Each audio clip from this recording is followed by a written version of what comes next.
Hey everybody, are you ready to run to the safety of truth? Yeah, we are. Yeah, let's run. Let's run. We got some good truth to share today. We do. Everybody, join us on this journey as we are learning to live daily and not die daily. We are working to remodel our mind into the way of thinking of Yahweh, the way Yahweh has declared us to be, how he made us to be when he put Yeshua on the inside of us. So take a journey with us as we go through some videos where we've talked about the realm of light and how we should be approaching this world that we live in through the eyes of Yahweh and not through our eyes.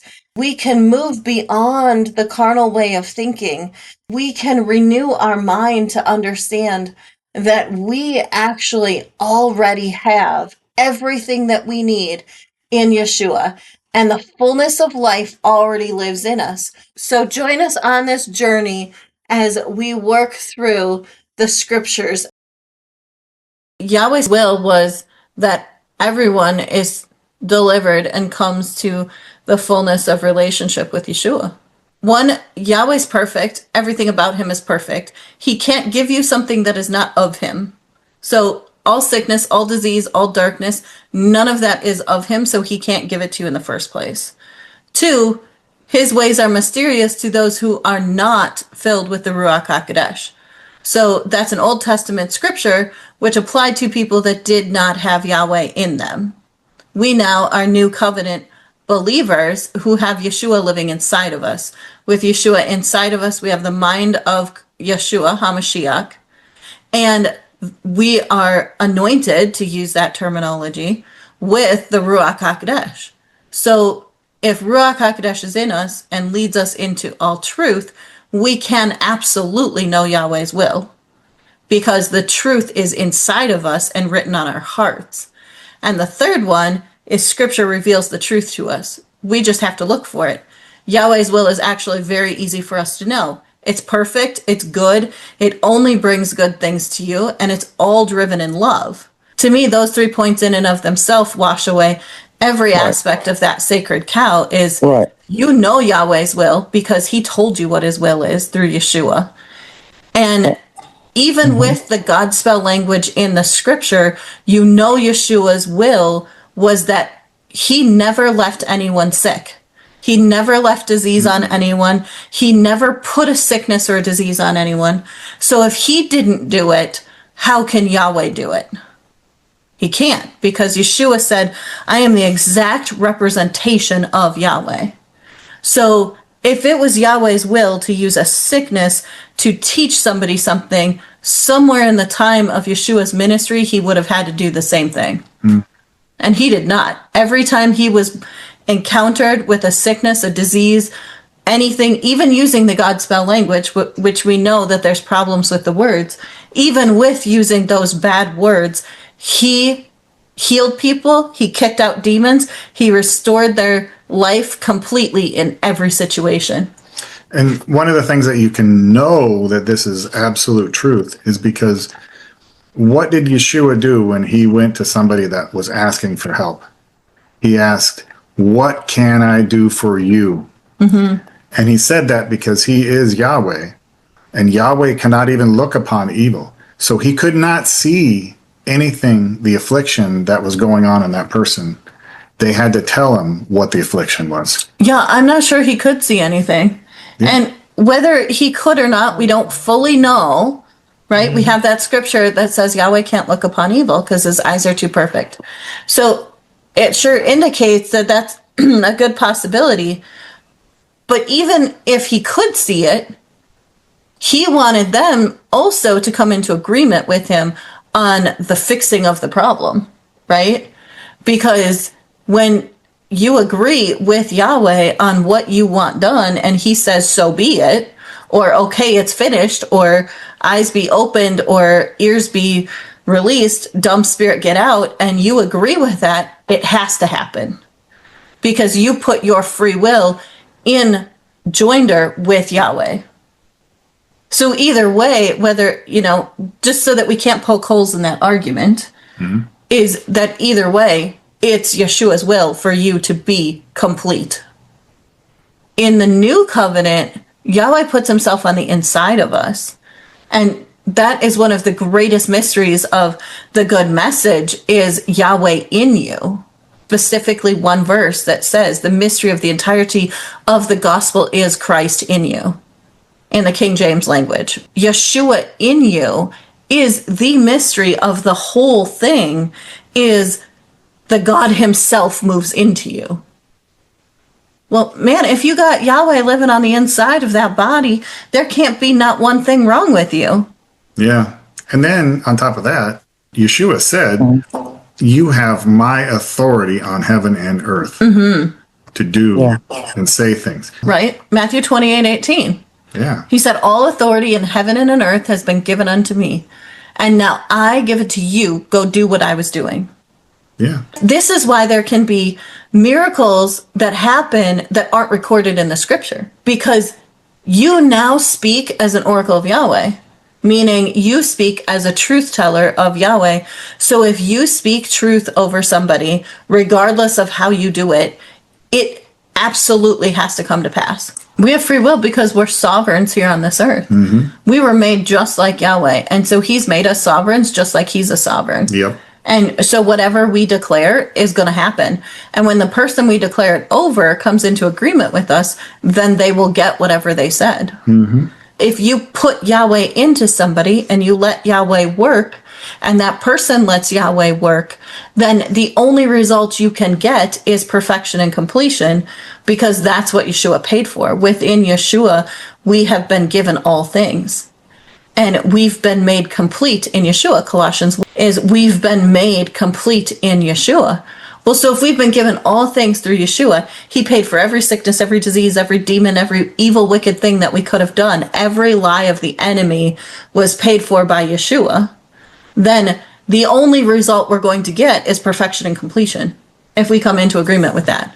The only thing we can get is perfect, because there is no particle of darkness in Yahweh. But then we have to stand on that truth, because here's where double-mindedness comes into play, is when somebody doesn't see a result immediately, whether they know the reason why or not. Sometimes things happen and we have no idea why we don't see something suddenly. And we think we should have seen it suddenly and we don't see it. Then the problem that happens is people change their words. They go back and say, oh, well, that didn't work, or that didn't happen. I don't know why this isn't working. I don't know why this isn't happening. And then they start declaring the problem over the situation again, instead of Yahweh's word over the situation. Yes. So Yahweh's will is already done, actually. We just have to take it. We just have to take the kingdom by force, because Yahweh's will is already completed. Yeshua said it is finished. So if we have to add anything to what he did, then we're taking away what Yeshua did. When really all we have to do is come into alignment with what Yeshua said, which is how we take the kingdom. As we say, no, I don't believe in sickness and disease, because demons all belong in the pit of hell where they're going anyways. And Yeshua said that he put the enemy under his feet, so I'm putting the enemy under my feet. And I do not agree with that, and I will not stand on that. I'm going to stand on the truth of what Yeshua said, and Yeshua said, in him I am complete and I am perfect. And I don't care what I see with my eyes. I'm standing on this truth. The doubt, it is for your mind, because if you don't come out of agreement immediately with something, you are sealing that into your mind, and it's a lot harder to come out of agreement later. So the first thing you want to do for your benefit and your mind's benefit is say, no. Right. No, I do not agree. Because if you come into agreement with it, the affliction starts. You just gave the permission for the affliction to start. And then you come out later, it's a lot harder to see that deliverance, because you've affirmed that in your mind. Whether the demon's gone or not, your mind has grasped that this is the way it is, and this is the way it's going to be. Right. So you're fighting your own brain. Yes. Yeah. A lot of times demons are gone and people are fighting their own brain. Because they think that this is something that they have. and or someone told them you have this condition and they came into agreement with it, whether they understood it or not, and they have claimed that condition as something that belongs to them. It's like claiming your car as your car. It's my car. I own that car. That's my car, right? Not your car. It's my car. It's the same kind of thing as they're claiming this. One of the easiest ways to rewrite your brain is to stop saying my. No, there's a demon that's got a veil in front of my eyes. There's a demon that's trying to convince me that I can't see. There's a demon that's poking me and making me think that my back hurts. There's a demon sticking a spear in my foot, making me think that there's something wrong with my foot. Sometimes we don't know the reason why something's happening, but we know who the source of the problem is. The devil, his minions, the demons, every evil thing comes from something other than Yahweh. The source of the problem is the evil. Evil can't be mine. There can't be a thing wrong with me. That's right. And we might not know why it takes a long time or what's happening. There might be things that we're trying to learn, but it's definitely not Yahweh's fault because Yahweh didn't give it to us in the first place. And Yahweh already gave us our completeness in Yeshua. We just need to figure out how to claim it. We need to figure out how to take it to be ours. Sometimes we just don't have enough truth in that area. Yeah. Truth is the primary one you want to have first. Then you want to proclaim and claim it. After Yeshua. And then you renew your mind. Yeah, that's why the renewing of your mind is so important. Yeah. Because there's things that we see instantly as soon as we pray, problem solved. And then there's also things that linger a little bit. Like I've had a demon poking my heel for a while. And, we'd pray about it, it'd go away. And then a few days later, come back. Well, it had went away. And then I tripped in the garage and there was pain in a different area. And so I immediately went to Charity and said, hey, pray for my foot. Pain gone in that different area of my foot. But the next morning I woke up and the pain was back in the heel. And I was like, what is going on? So we prayed again and then the pain went away. So we just have to convince our brain that it's gone for good. Right. Because I think that's part of the problem is sometimes when your brain is so used to seeing something a particular way. When I was 12, my dad and the doctor and my teacher at school all came into agreement that there was something wrong with my eyes and I needed to wear glasses. And because I was too young to know better, I just went along with whatever they were saying is, oh, well, that must be something I need, right? But I didn't know because I was 12, right? And when Eric and I came together in covenant, one of the first things that we did was to get rid of those glasses and the contacts. And I was like, I don't need these. I'm perfect. Everything about me is perfect. And Eric said to me at one point, he said, well, you don't really need those. So let's just get rid of them. We agreed that you're right. I don't need them. That this was a lie of the enemy and I don't need them. I can see perfectly fine. And it's been this process of renewing my mind to this fact because from 12 to 48 years old, I thought that I needed glasses, right? So I thought that there was something wrong with my eyes from 12 to 48, right?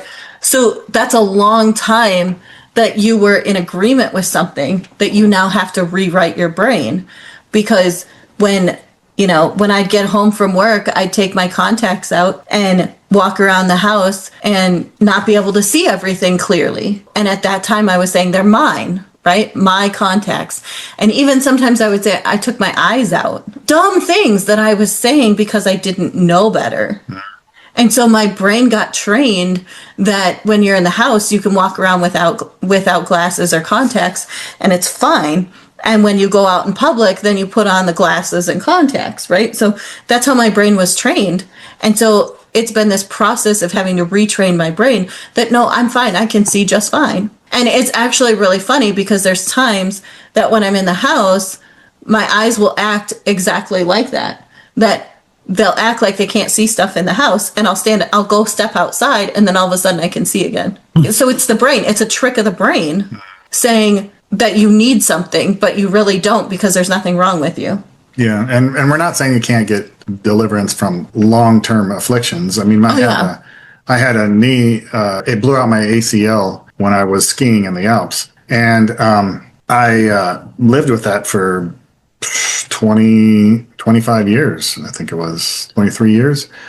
And I'd hurt my ankle and my knee at the lake. And to make a long story short, I said, Yahweh, why am I still in pain? And why haven't I received my deliverance? And he says, did you ask? And so I decreed and declared and asked for the deliverance and commanded everything that be mended properly back to normal. And then I jumped up and down on it as an act of truth. It was delivered. And ever since that moment, my ACL was replaced, because I used to, when I would run, I would feel like my knees coming apart from my bones. Yeah, my two bones are coming apart at the knee. It would feel like this when I'd run, so I wouldn't run. But after that, I was running up mountains, no problem. And it was great. I never have felt that again. And, and I had learned from a trip to the lake that you don't call anything bad, because that allows the enemy to attack you. When you call, this is my bad this, or this is my bad that, that is an in for the devil to afflict you. And I saw that with some of my family members at the lake. So I learned that I'm not speaking against it. It's done, it's finished, and it will never change. It is perfectly fine. So that was anytime something comes up, you tell it to get out. Yeah, because it's just demons. It's just demons. And that's what I'm saying about changing our mind, because sometimes there's things that we continue to think because we did it for so long. And so then this thing will come up and we'll be like, oh, is there something wrong? But there's not. It's just your brain thinking that you have an affliction. And we just need to renew our mind continually and say, no, I was released of the curse. That can't be true. Yeah. And reset it, right? So, and eventually there'll be a point where you actually believe yourself. Yeah. That is so true. Yeah. It's like brainwashing yourself, because your brain is fighting against the breath that is within you. And, like people say, spirit, soul, and body, right? But the spirit is the breath. So the breath knows all truth. The soul portion, your intellect, has to decide whether it's going to agree with that breath that knows all truth, or if it's going to agree with the body that's being afflicted by demons. And so you are being of light. You are in joinder with that breath. Your body is just what you live in. So you're trying to convince your mortal self that you're fine. Like, there's nothing wrong with you. Whatever you're seeing or whatever you're feeling is a lie of the enemy, and you have to overcome those lies. Yeah, it says, I don't know the verse, but it says, sure, we're instantly translated to the kingdom of light. So how do you stay in the kingdom of light? You agree with the breath. Colossians 1. What you agree with the breath, the Ruach HaKodesh. How do you get out of the kingdom of light? You agree with the demons, and that takes you out of the kingdom of light, because nothing by any means shall harm us. So we just need to agree with the Ruach HaKodesh. And it shouldn't come back. What I'm trying to say is that the demons shouldn't be allowed to, once you've been delivered of something, to come back and bother you again about it. Even though I know what you're saying about the brain being tricked, so it's like an on and off. It's like you're in the kingdom and translated, and then you're back out. You're not moving back and forth. The problem is your body hasn't figured out where you really are. Your brain hasn't figured out where you really are. So that's part of the struggle, I think. Yeah, the mind is really the struggle. It's not that you're physically moving back and forth out of the kingdom of light and into the kingdom of darkness. You're really not. It's your mind that thinks you are, because your mind was brainwashed to believe this earth that we're on right now, this fashion, this way. Your brain was brainwashed to believe that the chair you're sitting in is actually solid. The table that you're using, you can't put your hand through, that you can't walk through walls, right? The same is true with the body. Your brain was brainwashed to believe that you have 12 systems in your body and they can fail, right? Well, that's all lies from the devil, because we were made to be beings of light. And if we are a being of light, then mortal things cannot actually affect us. And that's what Romans is talking about in chapter 6 through chapter 9, is Paul saying, you are no longer confined nor defined by the elemental spiritual forces of this world. Well, that includes your body, but you have to convince yourself that this is true. And like the quote I use for people a lot is from the Matrix movie, there is no spoon. But you don't understand that because you're holding the spoon, right? It's like holding a pen and saying there is no pen. But I'm holding a pen, so I'm seeing the pen, so I think that there really is a pen. Yeah, but if we're in Yahweh's image, we're beings of light. So what does that mean? I mean, beings of light, if we aren't physical in the sense that we see light and it's just a... Then it would mean that we could write on a stone with our finger just like Yahweh did. Yeah. That the light coming out of us could physically make marks in the dirt and in the stone, in the rocks, just like Yahweh did. Mm-hmm. Because that's who we are. Okay. So yeah, because we're aligned with his will, but like you said, he doesn't want us to be in darkness. Right. He doesn't want us in darkness. And the more you love him, the more you're going to be in alignment with his will, because he wants you to enjoy this world that he gave you. And he's never going to give you anything evil. So if you function in love and in that cheerfulness that Yahweh gave you, how could you do anything evil? Like, I love Yeshua so much, I couldn't do something wrong to another human being because it would be hurting myself. Yeah. Right? Because Yeshua's love for people is so great and I love Yeshua so much, I'm impelled into action to do good things for them. And if I don't, then I feel bad. I hurt. Yeah. Because I knew I had the solution and I didn't do anything about it. Mm-hmm.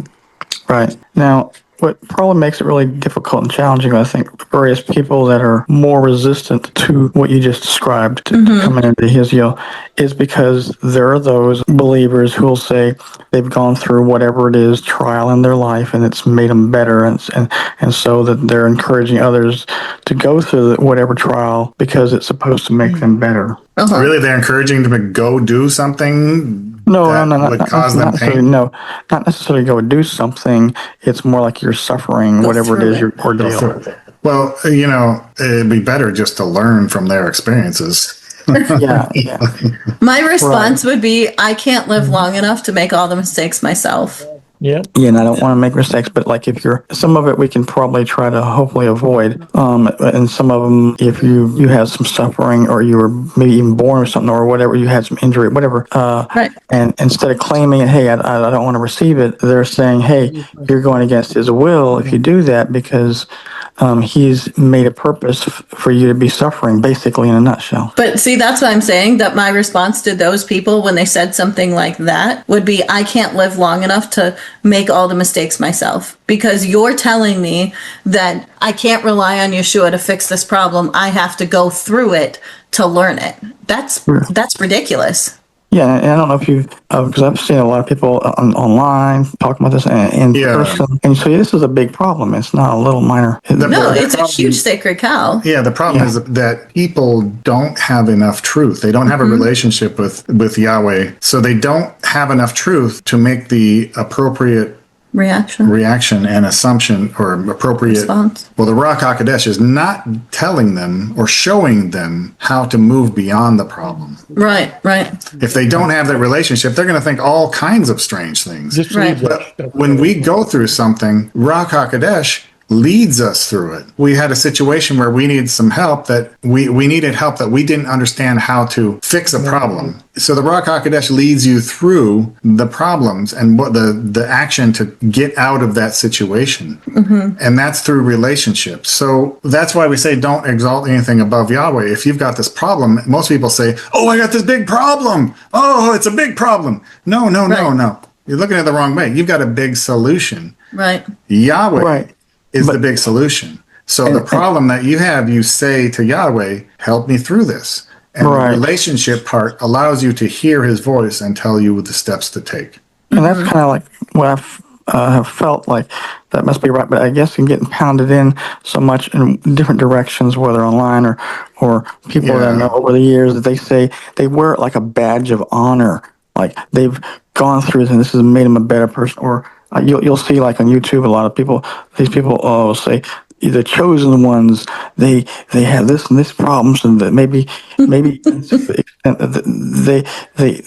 a lot of people, because they're so special, they're suffering because the people they're not around them, and they're different, and they're Oh boy. all Wow. this They stuff. do not have enough truth. I would delete that and not listen to that at all. Yeah. Because you got a whole lot of exalting of self in that Yeah. and no exalting of Yahweh in that. Yes. It's also taking the scripture of Romans 8:28 that says, I will take all things and turn it to the good of those who love me, right? So Yahweh's not making the decision for you. You chose to walk through that, to stay in that situation, or you didn't have enough truth to stay in that situation. You said the key And for those that love me. right. And Yeah. Yahweh is going to take, if you love Yahweh, he'll take that situation and he'll teach you something from it. But he most certainly did not put you into that situation. Right. You know, all these people say all these afflictions. I see people with afflictions all the time. But, you know, we get attacked by the enemy, but we stand on truth and revere Yahweh above all other things. And Yahweh shows us step by step how to get out of that situation. Yep. And a lot of people, they look outside of Yahweh for the answer. Well, and that was the last thing I was going to say is they don't know what the answer is. They don't know what the problem is. They don't know why something's happening. So they got to make up excuses because they don't have that relationship and they don't have the truth. So they don't know how to move forward. So in order to justify their own brain so that they can still be functional, they make up excuses. Yeah. And they, yes. they come up with these reasons that are actually completely ridiculous. Yeah. Yeah. They Like, build themselves a sacred cow. yeah. It sounds like they believe that Yahweh wants us to be suffering, and you wear it as a badge of honor because you're doing what He wants. And if you want otherwise differently, then you're basically rebellion, where you're not wanting to move forward or growing or It's- whatever. If that were true, why would Yeshua have taken all of our suffering and nailed it to the cross? Just using the King James words, right? Like Yeah. even the Godspell words say he took all of our suffering and all of our infirmities and nailed them to the cross. Isaiah 53. You take Isaiah 53 and 1 Peter 2:24 in just the Godspell language and you already have the counter to the words that you just used. Yeah. They don't have enough truth. There's not enough truth. And And there's no relationship. Yehoiakim, I wouldn't read any of that stuff. Like if it was me, I wouldn't read any of that stuff. I would just read the scripture truth. And I would say, Yahweh, tell me what is the truth. And Right. And that's where I have kind of conflict, because I read the scriptures and I feel like there's something different, especially people that I know that are really passionate about their faith, but they have this belief, and maybe they're unintentionally believe this way, but they're leaning on the side that I was just telling you that you have to be, that makes you better and stronger. And that if you don't, then you're defeating yourself. So it's kind of when they're pounding it, and then you question yourself. Well, they're a believer, they're going through. well, don't question yourself. Realize that that's a religious spirit talking to you and not Yahweh. And say, screw you, demon, get out of my head. Because that's all that is. Because you know the truth. Don't let the demons make you question your faith and your truth, right? Don't let the demons question your Yeshua. When something like that comes up, don't take that back to yourself. Say, screw you, demon, get out of my head. And us wanting to take the authority, not of our own, but through Yahweh, that is, it's not like we're raising ourselves up or powering ourselves or in some wrong way, in a negative way, using what we were given through Yeshua. Yeah, exactly. Matthew 28:18. How can you take something that was given to you? How could you, in and of yourself, have taken something and elevate yourself or exalt yourself into a place that you weren't put into when Yeshua said, I made you just like me. I gave you all my authority and all my ability, and you are equal shares in this inheritance with me. You can't actually physically exalt yourself any higher than Yeshua already exalted you. That's true. It's actually kind of impossible because he said when Yahweh looks at you, he sees me. He sees Yeshua. When you stand before the enemy, they don't see you. They see Yeshua. If somebody rejects you, they reject me. If someone accepts you, they accept me. So you actually can't make yourself better than he made you. Right. Yeshua lives in us to enjoy this world that he gave us. So what do you care about? What are you passionate about? Where do you want to go? And he will give you the shalom in that. The things will line up in such a way you will know absolutely that that's the one that Yahweh picked. And when it's right, it will be right. Everything will line up and both people will know it's right. So you have to decide where you're going to make your choice. So you have to have Yeshua point you in the direction that you need to go, right? So the same structure, Yahweh's got a structure, he's got an order, and he does things the same way. It can be spontaneous like that, it can be suddenly like that, or it could be something that you slowly walk into, but I know for sure that you will know that this is the thing. And a lot of people that I've met, when they've stopped trying to do it themselves and they've given all the choice over to Yahweh, it has happened very suddenly. But the biggest thing is you have to be right in your relationship with Yeshua. Your focus has to stay straight on Yahweh. Don't worry about any of that stuff. Just focus on Yahweh, because when you focus on Yahweh, it'll clean out your life. It'll get your life in right order. Okay. Everything will come into alignment because your top focus is correct. Okay. Yeah. And if you put your focus on that, if you say, Yahweh, I want to know truth, then you focus on, well, what do I have to learn to be able to do that? And Yahweh's not going to wait until you know everything, because you'll die before then. Right? Yeah, that's true. In and of your own human self, you can't know everything before you're ever ready and perfectly in alignment with every piece of knowledge possible. No. What Yahweh wants is that you love him first and foremost above all else. And you love your neighbor as yourself, right? So as you walk more in that truth of, I live and move and have my being in Yeshua HaMashiach, then it's very easy. The truth is written on your heart. The word is the truth. Yeah. Yeshua is the truth. He said, I am the truth and the way and the light. And just line yourself up with good, right? And Yahweh says, I want you to enjoy this world. So what do you find fun? What do you enjoy? What do you like doing? Where's your passion? Focus on those things that are your passion, and Yahweh will bring all the things that you need together in alignment for that thing. I guess just continuous being on guard. It's like, it felt like they were delivered of one affliction after another. It's like as soon as they got delivered from one, then there'd be something new back to back. It was like it was really bizarre. It was almost unnatural. It's we wrestle not against flesh and blood. So yeah, it's possible. Like, I look at demons that they're these super persistent, annoying little bugs that just want to keep trying and trying and trying to bring you back to hell. And we just have to keep our armor on, tighten our armor up, and keep tightening it down and be like, no, screw you. You can't touch my life. Yeah. Anytime something comes up, you're like, stop. I'm not talking to you. You're not afflicting me. You're not afflicting me. Now go. Because they want to. They want to annoy you. They want to drive you completely insane.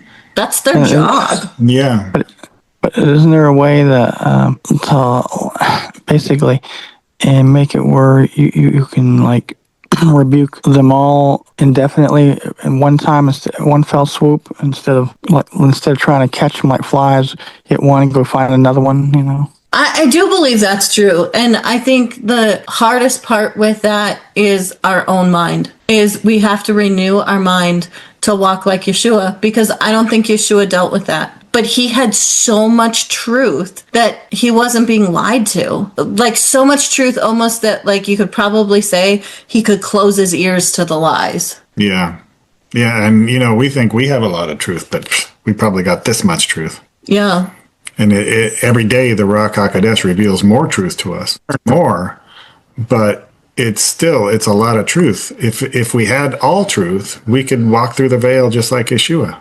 Yeah, I think that's the biggest thing is with all truth, we will be completely set free from our own brains, our own situations, from the devils that are flying around us.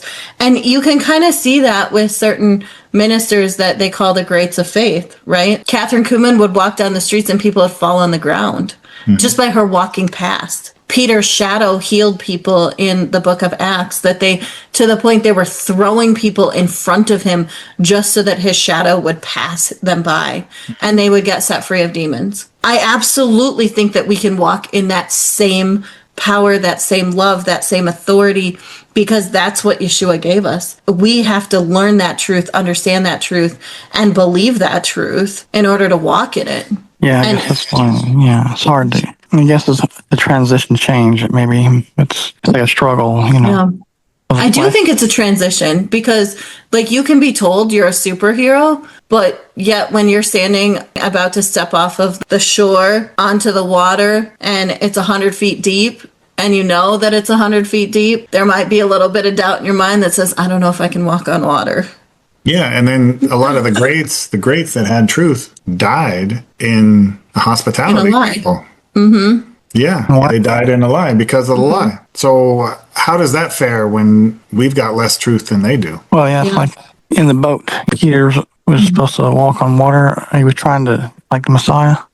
Yeah, And what did he say? He said, Peter, why'd you take your eyes off of me? and that's a key there. Don't Right. take your eyes off of Yahweh for any reason. And a lot of times we fail because we take our eyes off of Yahweh. I got a big problem, or I want to do this my way. Those things all put us in the soul realm, and that's soul realm. Doing something in the soul realm is witchcraft. But if you're telling Yahweh, hey, you have XYZ problem, but then you want to overcome it by authority that's been given through Yeshua, you're first acknowledging that problem exists. Mm-hmm. I mean, or that you have a problem and you're not, and you don't have your head in the sand, but there's one, but then you know that you can overcome it with truth. Well, yeah, but you just confirmed that you have a problem when you said, when you tell Yahweh you've got a problem, Yahweh can't see that problem. You just confirmed it. When people tell you you have a problem, you say, no, I don't. You don't confirm that there's a problem. Yeah, and that's actually something that I think we just learned a lot with my daughter, that because I was saying the same thing that you just said, Yehoiakim, before. Through this conversation, I'm realizing that's something that I learned in this last 2 weeks is I never said my daughter had a problem. Mm-hmm. Never once. And if we have all the authority and all of the ability of Yeshua himself, and Yeshua is risen from the dead, he doesn't have a problem. No. There is no problem in him, and we are in him. We look just like him. So then we don't have a problem. God can't be afflicted. Yahweh can't have a problem. Yahweh can't have a sickness, and Yahweh can't have a disease. So that actually might be another sacred cow that we haven't even realized that we had, is of acknowledging these problems. Well, but I don't have a problem because I have Yeshua living in me. I have the fullness of Yahweh living in me. How could I have a problem if I have Yahweh? Oh, So well, I'm like, just, yeah. I'm thinking about this as I'm talking to you, because I was saying the exact same thing that you just said. Yeah, because I think that we talked Yeah. about it several months ago. Uh-huh. And we kind of agreed that you have to initially say that there exists a problem, and then Mm-hmm. take authority of it, as opposed to completely denying it. Because I was using some examples, real life examples of people that wouldn't even want to acknowledge that a problem existed. Like I Right. knew Well, somebody you can got bit by a snake. a lot of people, they make this mistake. They name their problem. The key here is we have an affliction. A demon is afflicting you. It's okay to say that because that goes on all the time. But what if we can go beyond that? This is what's coming to my mind right now, is what if we can go beyond that? And I don't have any scripture to like put at this at the moment, because it's literally just flowing out of my mouth. Is if we're looking at Yeshua, Yeshua said, don't take your eyes off of me. Yeshua said, I am risen from the dead, and now I have completed everything. And you are just like me. As I am, so are you in this earth, right? I've given you all my authority, all my ability. If we've been translated out of the kingdom of darkness into the realm of light, so there's all your scriptures. Thank you, Ruach HaKodesh, right? Plus the one where he was walking on water, he took his eyes off of Yeshua, and that's when Right. he had the problem. That's when he fell, right? So if we change our focus and say, no, I am just like Yeshua on this earth. I look at things the way Yeshua looks at. I walk the way Yeshua walks. I act the way Yeshua walks. Everything I do is Yeshua, because it's no longer I who lives, but Yeshua who lives. Then it's no longer I have a problem. I don't have a problem. I actually can't have a problem. It's impossible for me to have a problem. Well, It's impossible for me to have an affliction. It's impossible for demons to touch me. And If we could rewrite our brain to think that way and not declare any problem ever, how much more would we actually stop the demons from afflicting us? And I think that's actually the answer to the question we were just talking about, is the point that you made, Jehoiakim, of how do I get to the point where all the demons just flee and there's nothing that happens? That's the answer to the question, is I stop thinking that they can touch me. I stop thinking that I can have a problem. I stop thinking that they have any impact on my life whatsoever. And I literally walk like Yeshua. Well, the reason I was bringing that question is several months ago, like we discussed, so you're admitting that this occurred, and then you're trying to overcome it by taking authority. That's one thing, like we were trying to say. What if we took a different approach, Jehoiakim? What if in that same situation, we took a different approach, and when the person came and said, I got bit by a snake and this thing happened, instead, we acted just like Yeshua did, and we said, oh, well, would you like to be delivered from that? And we command the demon to get out of them. We've got a direct correlation, a direct scripture. And when don't even... just shook the snake off in the fire and said, went on about his business. Exactly. Someone else said he got bit by a snake, right?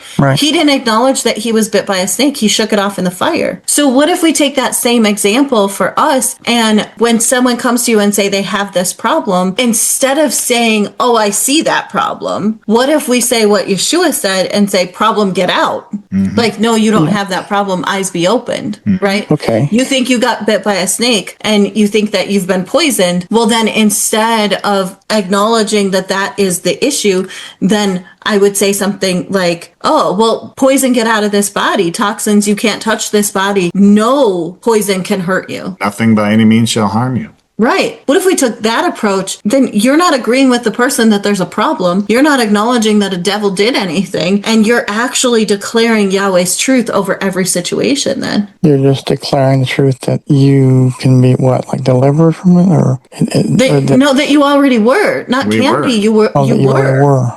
Oh. Yeah. Because what Yeshua did was for everyone, whether they believe it or not, it was done already, and he won't come back and die again for us. It's finished. It's all finished. So it's already been done. We just are declaring that truth. So even though you're in this world when our brains are saying, hey, you feel pain, you see this occur, you cut your finger, because I think you said one time, I think it was you, maybe you cut something in the kitchen. I cut my hand. Yeah. And then what did you acknowledge it and then pray over or gave authority, or what happened exactly? No, I took the glass had gone into my hand right here.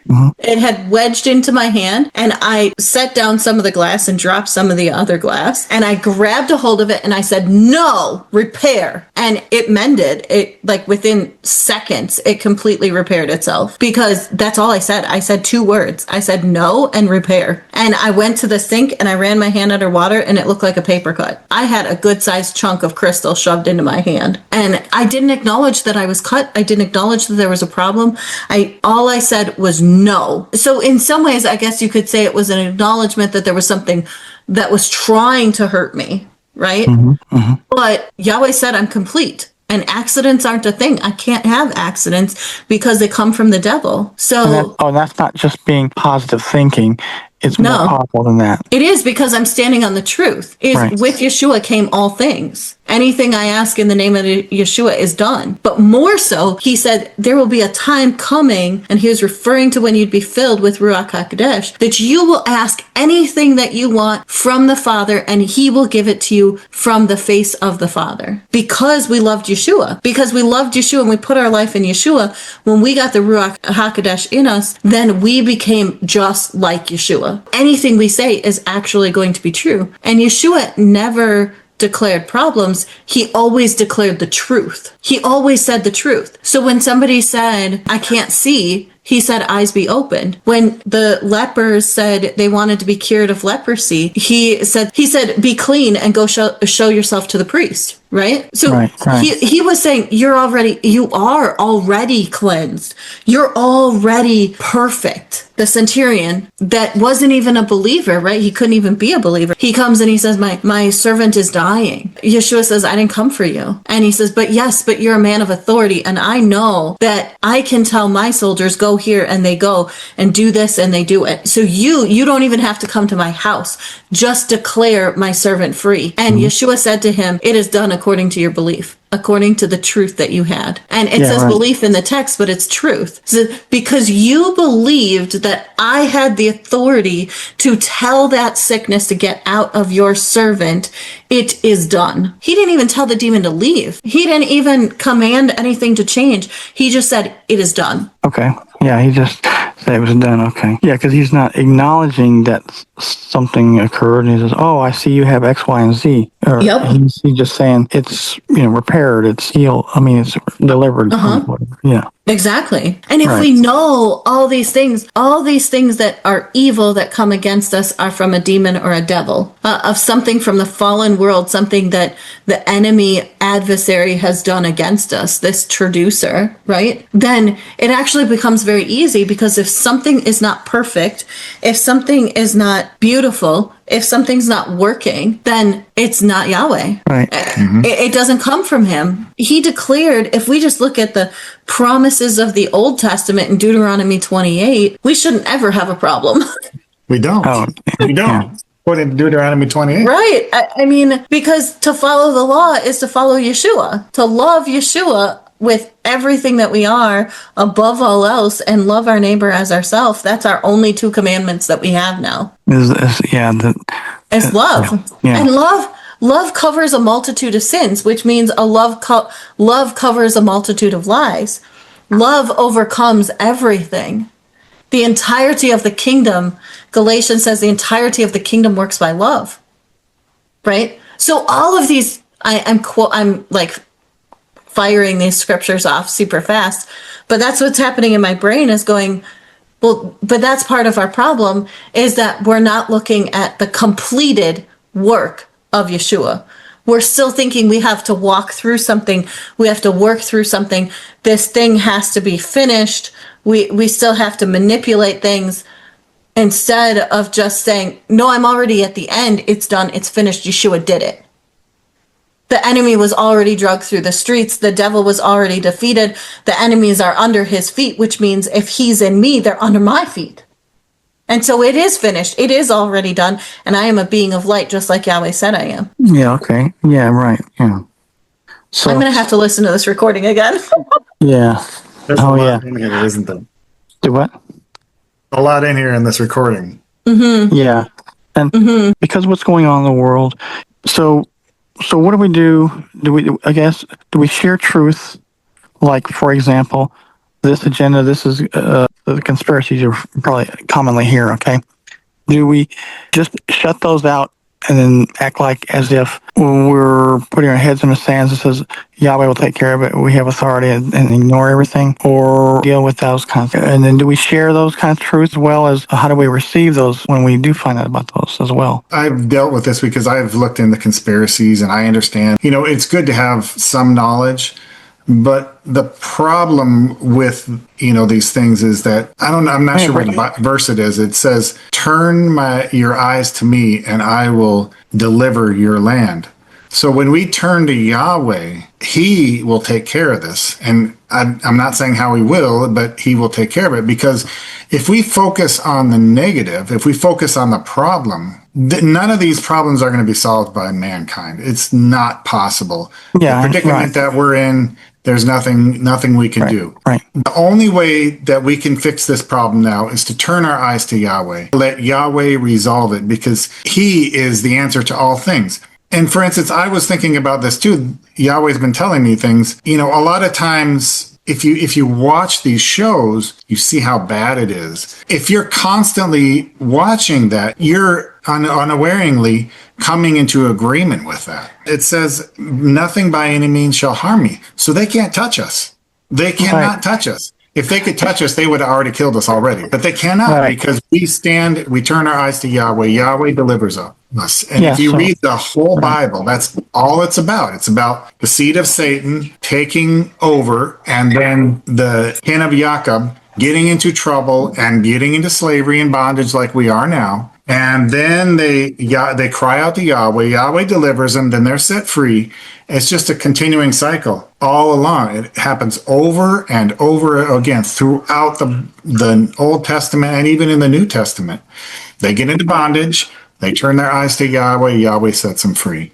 And all those stories were not about how the men themselves set themselves free. It was about how Yahweh set them free. But going through the cycle might not have been what was intended.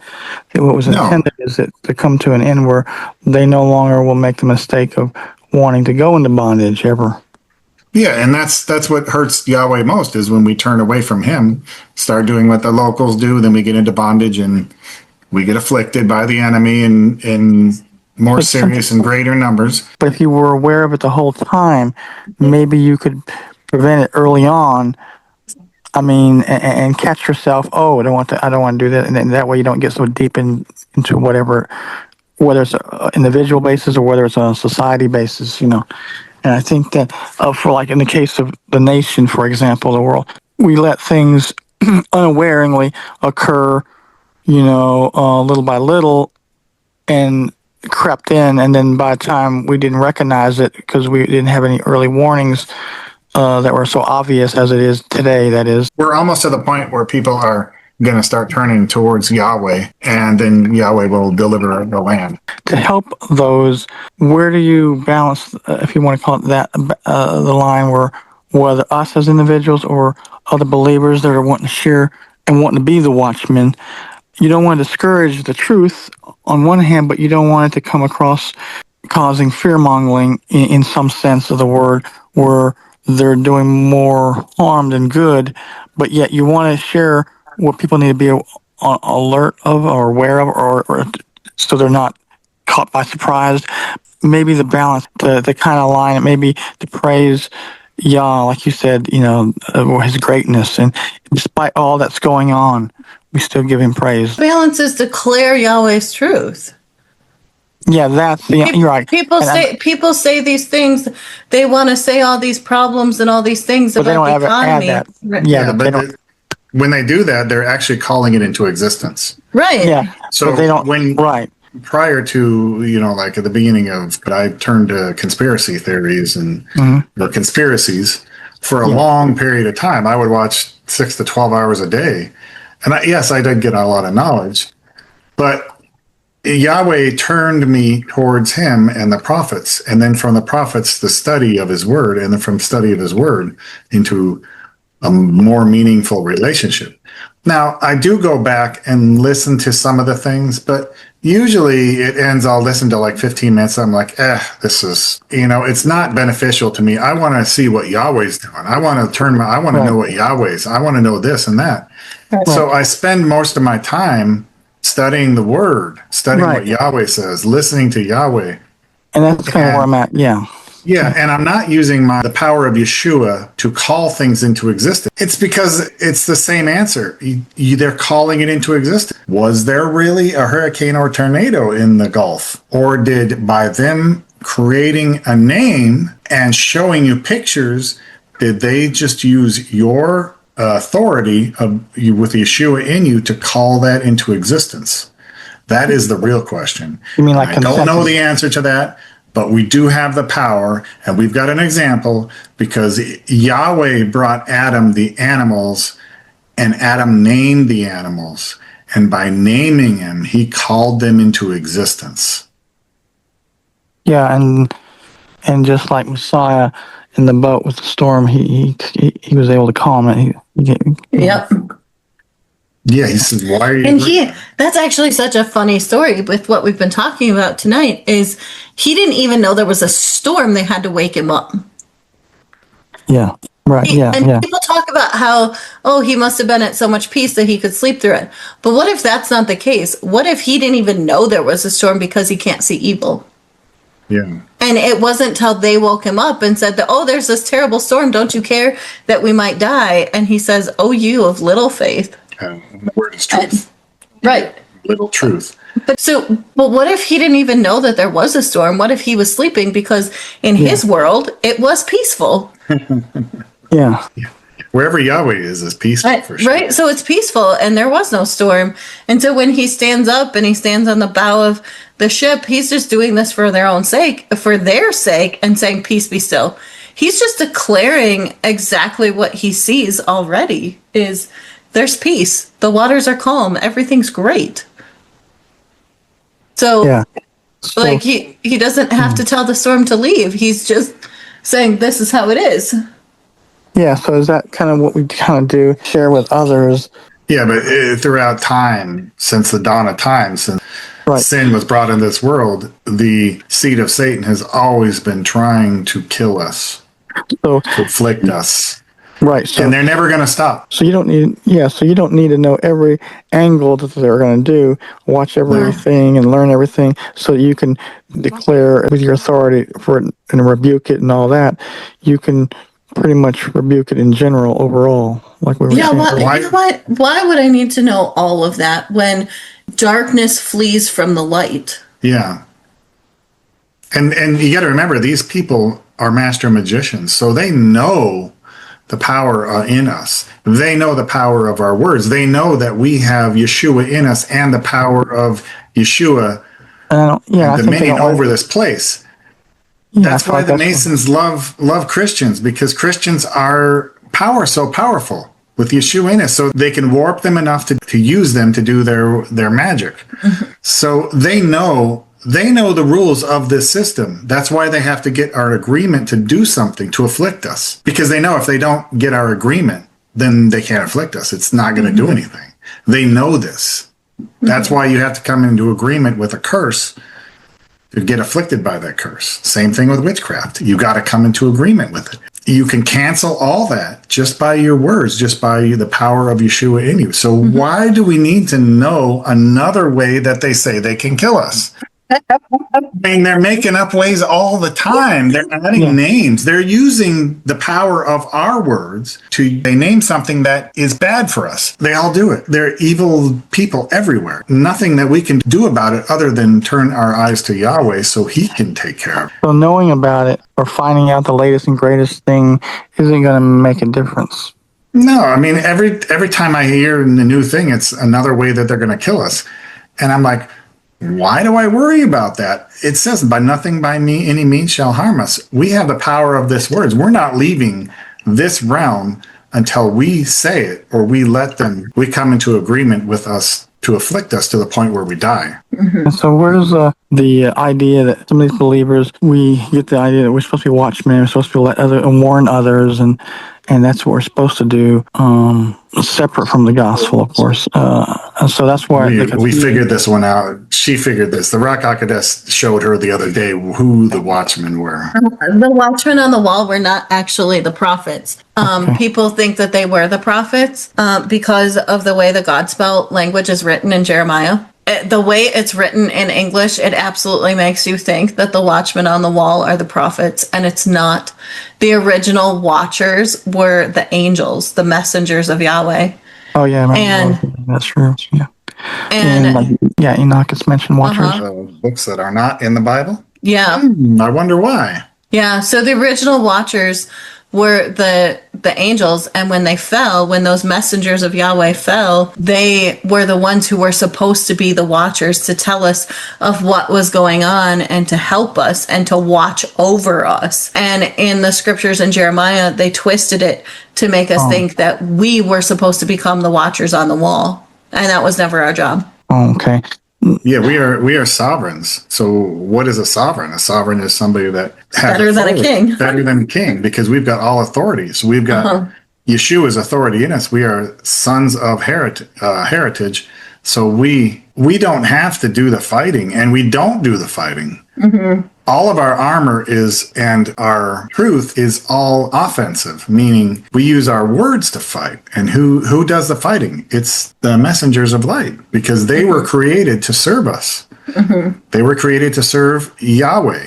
They were created to serve Yeshua. So now that we have Yeshua in us, who do they serve? Yahweh and Yeshua through us. Through us. We just have to speak out. We just got to use that sword that comes out of our mouth, which is the word Yeshua. Yeah, I think that's the thing that's they want to hide from us. Oh, absolutely. absolutely. Absolutely. They want to take our power. And the way the words have been written, the way the message has been written in the scripture in English, it absolutely takes away your power. Yes. Because it makes you think that you can't do anything. Yeah. I mean, you look at churches today, there's no power in the churches today in general.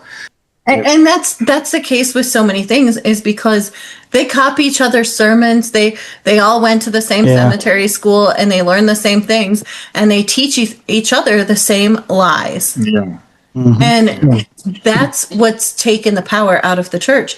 It's not that Yeshua went anywhere. It's not that Ruach HaKodesh left. It's that there's so many lies that are being perpetrated and told that people have no idea what's actually inside of them. There's more witches in the church. The what? The Wiccans. The Wiccans. It seems like it. And they practice witchcraft every day. The songs they sing are terrible. If you understood the word and the word magic, you would understand it. You wouldn't be singing those songs. We really have a hard time going to church events because the songs are so terrible. You sing to random God. You praise Jesus. You call him, they, them, they. A pronoun, the word pro, the preface pro, and noun, N-O-U-N, pro, no, no. Pro means no means no, and UN means no. No, no, no. So when you use a pronoun, you are taking that person out of existence. Just like when you use the word hallelujah. That is, you are blotting out the name of Yah by saying hallelujah, because may that name be blotted out. That's essentially what a pronoun is doing. Even though, people, they think it means praise Yah, right? It does not. It means may your name be blotted out. I mean, Steve showed us that. Yeah, Steve showed us that. Anything in front of Yah means may your name be blotted out. Right.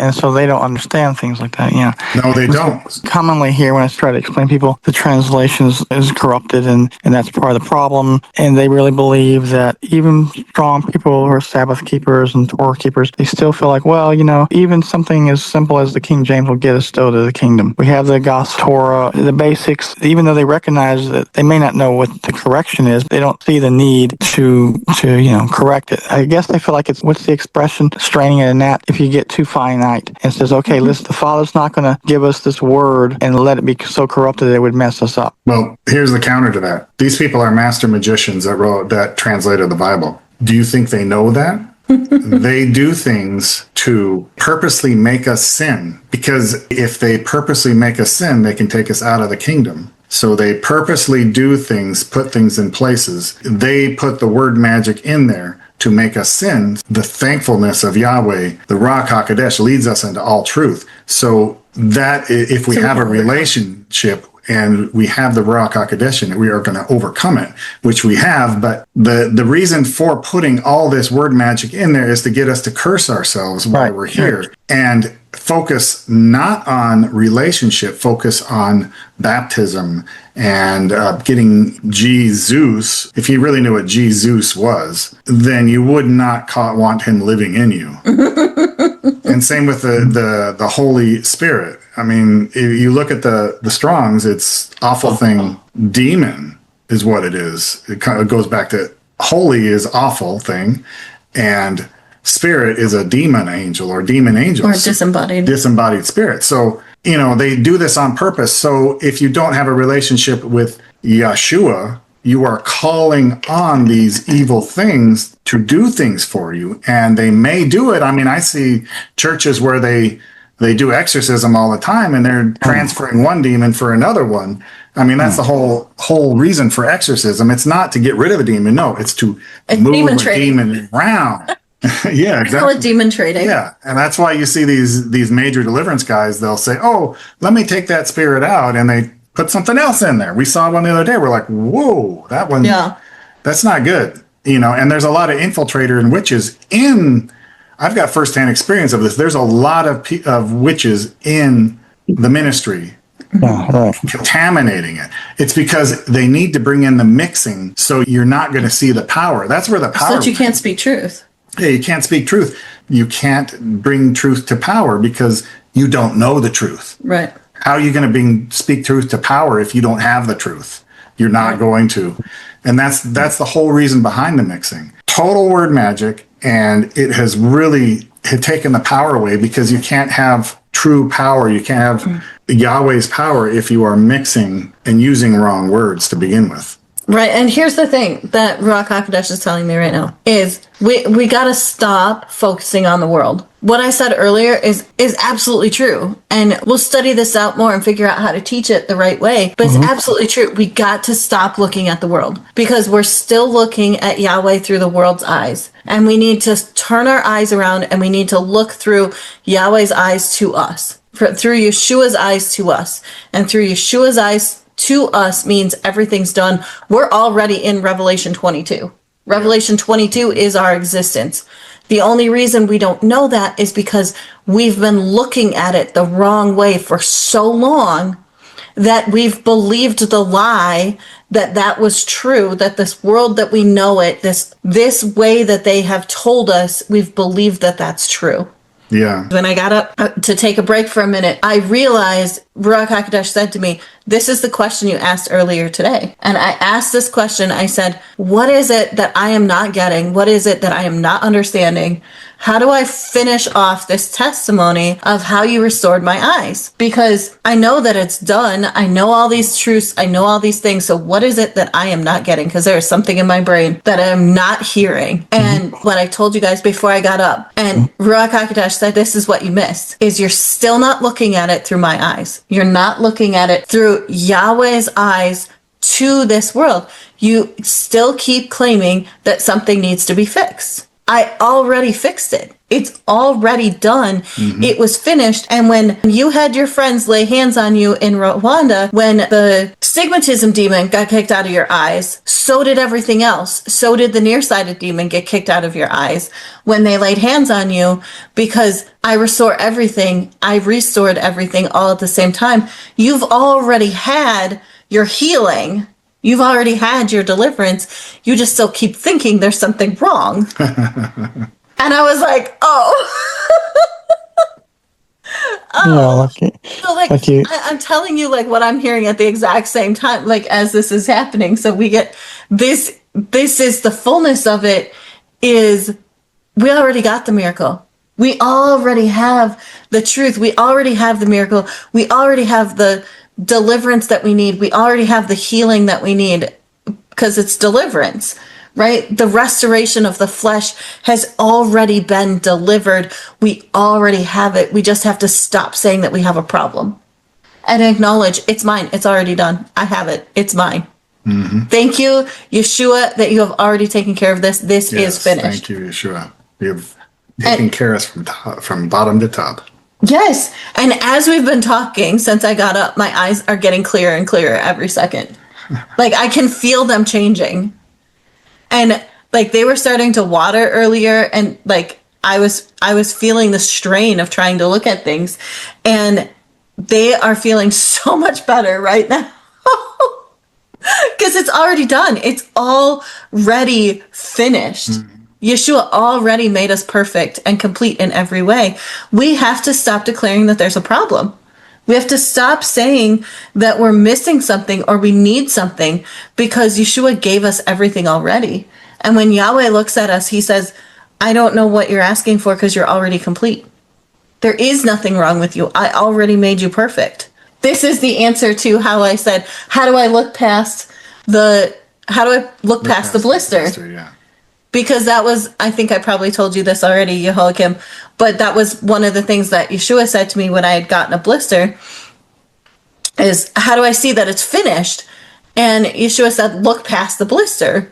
And I did not understand what that meant. I'm like, I don't know how to do that. How do I not see what I see, right? This is how we look past the blister, is we look at ourself as Yahweh looks at us. And Yahweh said, there's nothing wrong with you. You're perfect. You're a being of light, and you are made just like me. You are made in my image, and you look like my son, Yeshua.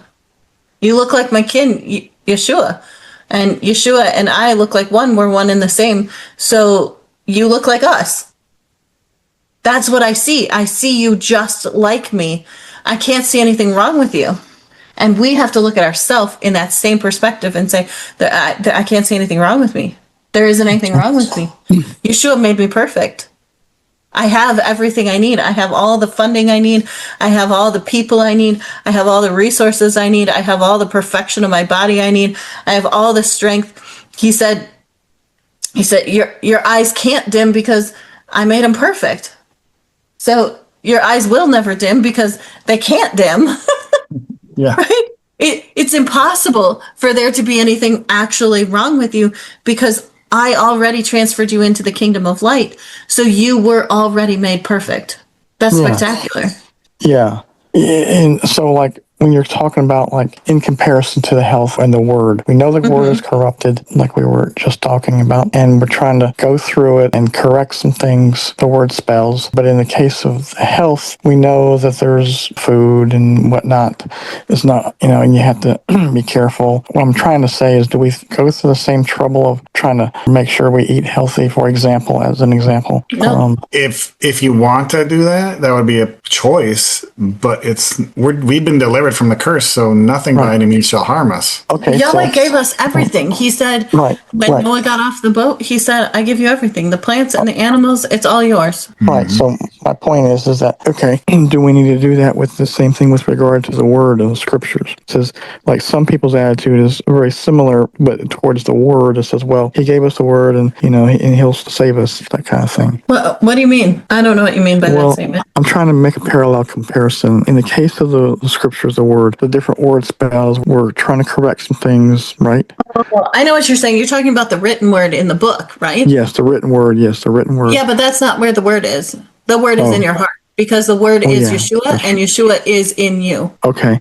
So where does the written word come into play? Do we do anything with that, or we just? The written word is to reveal who Yeshua is. And But even though it's, yeah. Go ahead. Well, and it does do that. It really does do that. That's Even what- yeah, with the Godspell language, it reveals who Yeshua is. And I think that's what some people point is that it reveals it even though we don't know the exact word spells, so to speak, on every little thing, but not to worry about it because he's got our back. But here's the thing. Do you want to get into the kingdom, into the realm of light by the skin of your teeth? Or do you want to get in so far you get to stand in front of your Father right at the throne and be like, yeah, we conquered. We're the winners of the game. We made it to the end. I'm for option B. I am not going to stand at the gate and hope I made it in. Right. No, I don't want to do that either. In other words, I guess what we want to try to do is still optimally be the best by learning the tricks of the enemy and understanding the word. Or learning the truth of Yahweh above all else. That's how I would word it. I don't care about the tricks of the enemy. The enemy is a defeated foe and he's an imp. Okay, yeah. And he can lick the dirt on my sandals. Well, no, I mean, the I tricks don't care about the devil. There's nothing they can do that would harm us. Sorry, we get excited. Go ahead. You're home. What I meant by the tricks of the enemy in this case specifically was more related to the word, the written word, specifically, in this case. And I'm looking at it from the perspective of seeking truth of what did Yahweh tell me. Is I want to know, I don't care what the devil says. I want to know what Yahweh told me is true. Right. And what is it that I got as my heritage from Yahweh. That's what I'm looking for. And that's what studying and filtering through the corrupted written word and trying to figure that out is all about. Yep. I look at it and say, I know the enemy played with it, and the enemy is trying to lie to me and deceive me and do everything he can to kill me. So I'm going to take the information I have and I'm going to look through it and I'm going to try to find Yahweh's truth to the best of my ability. Right. I kind of see it as more by doing so, it helps us to have a better relationship with him by knowing him more. Yes, it absolutely does. Because as you're going through the word and as you're going through the Strongs and getting the correct word, the Ruach HaKodesh speaks to you and shows you facets of Yahweh that we just don't see. You can do it by just reading the Godspell language. But when you really get into it, the more you get into it, the more you learn and the faster you learn. I find it very enjoyable. Right.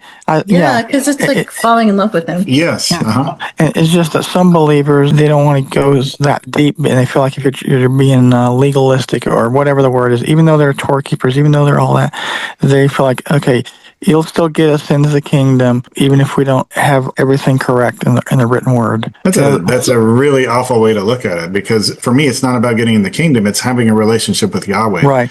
And that's what I'm thinking, too, is that it's just like a real life. If you're in a relationship with somebody close, you're going to want to know more about them. You're going to want to dig deeper. Yes. Yeah, you want to dig deeper. I want to know all the truth that was covered up in the Bible.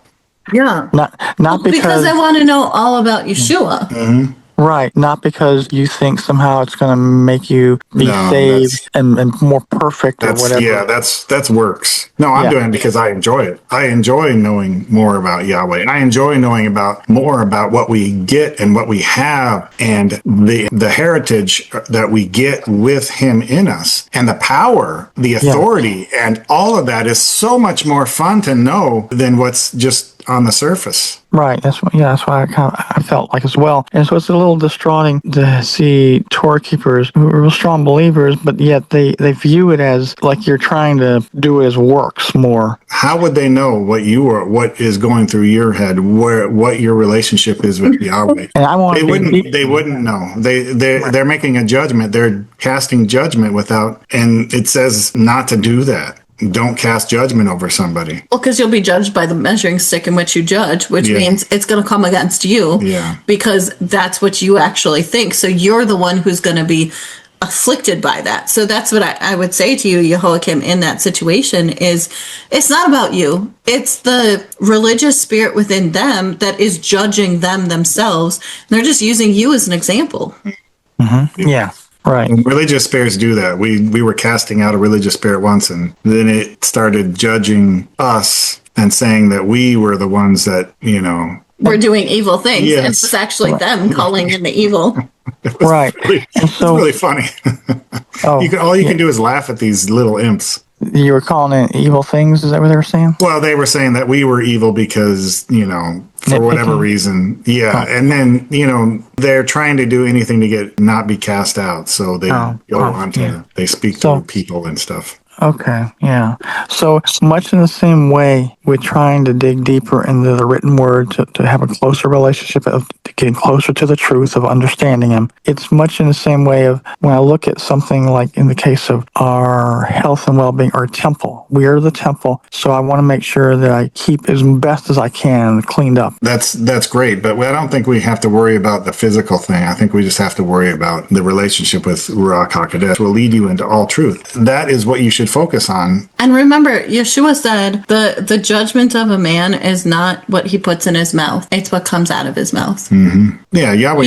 He told the Pharisees and Sadducees and the followers that were following him, he told them directly, he said, it is not about what you eat. It has nothing to do with what you put in your mouth. It is what you're putting in your mind. It's about your thoughts and your feelings that is going to judge a man, is because of what comes out of you. What you speak is what is actually being talked about there. It doesn't matter what goes in your mouth because we're actually beings of light, so it really doesn't even matter. Oh, even what you put in your mouth. Yeah, so like you just said, it's what goes in your mind or right in your heart. Uh-huh. Yeah. It's about your thoughts and your feelings. It's about what your mind is processing. And those are primary, right. Yeah, and what do you care about the most? What are you revering above Yahweh? And if you revere Yahweh above everything else, the rest of it will fall into right order. Yeah. That's what I'm saying, yeah. If I'm doing that in priority and the other stuff is more like secondary, not like, I got to keep the temple clean so that I can be saved. It's more about like a secondary thing while I'm here in this world. While I'm still here in this form, as I continue to grow and learn the truth of the written word and have a relationship, I want to be in a better state of healthy mind and body so that I can be able to do that, to have that relationship. And if I'm eating a bunch of crap that impedes it potentially, or that could... only because you think it can right at the moment. Yeah. Okay. It's only because you think it can. But once you move beyond that, you'll realize it doesn't make a bit of difference. Because Yeshua could choose to eat or not eat after he rose from the dead. Okay, yeah, right. He walked through walls. He chose to sit down and make breakfast for them on the side of the beach when he told them where to throw their net to collect all this fish, right? Yeah, yeah. He had a choice to eat or not eat. It doesn't matter because you're a being of light. None of yeah. that actually even matters when we're in the kingdom of light, because in the kingdom of light, everything responds to us in whatever way we are choosing to make it respond. Yep. And that's the key. That's why we say a shalom over our food before eating, is because that food is now responding to the power that Yeshua gave us. So it's turning into the river of living water and the bread of life. So we don't have to worry about anything. Shake the snake off in the fire and move on. Who cares? Who cares what they do? It doesn't have any effect on our lives. Yeah. To die is gain. So if they were to kill us, we would just be with Yahweh. So who cares?